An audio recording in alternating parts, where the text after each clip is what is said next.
Now we have an executed contract, so what's going to happen next?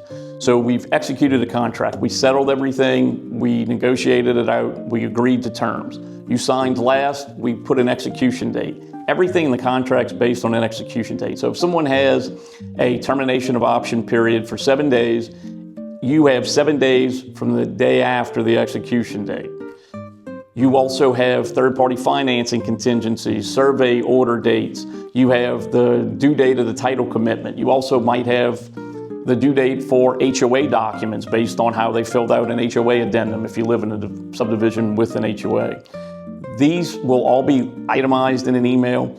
We're also going to remind you of these periods. During that time period, once the contract's executed and they have a due diligence period, it's completely on the buyer if they want to do inspections. This is not a requirement. There's no, most our homes are sold as is, and if they've checked as is in the box, you're not obligated to do anything. The contract does have a weird way of saying it, though. They do have the option to inspect the home at any point during the contract, not just during the due diligence period. I'm emphasizing that because a lot of people have the misconception of, well, they only have 7 days for inspections. That's not true. If you've got 35 days until closing, they can bring people out even after the due diligence period.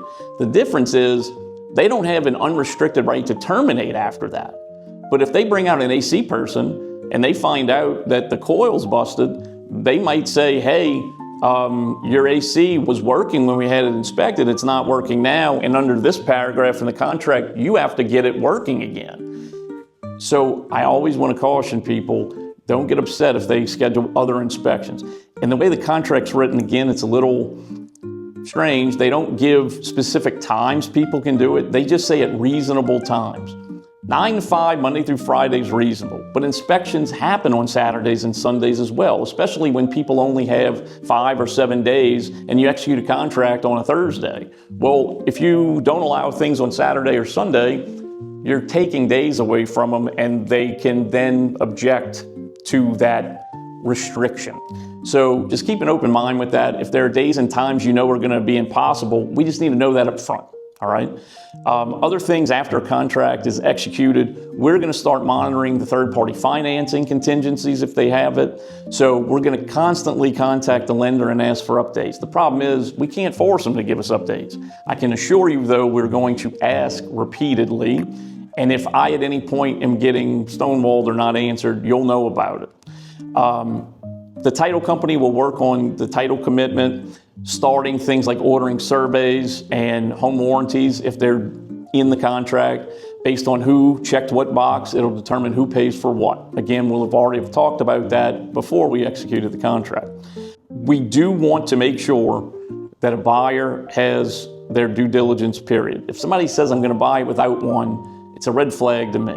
It sounds great as a seller. Hey, they're not doing inspections. That's not true. They can do inspections. They just remove their unrestricted right to terminate. So what's crucial here is once we're executed, we want to move through the next periods of the contract as quickly as possible. That due diligence period is where 90% of contracts will cancel in the very beginning.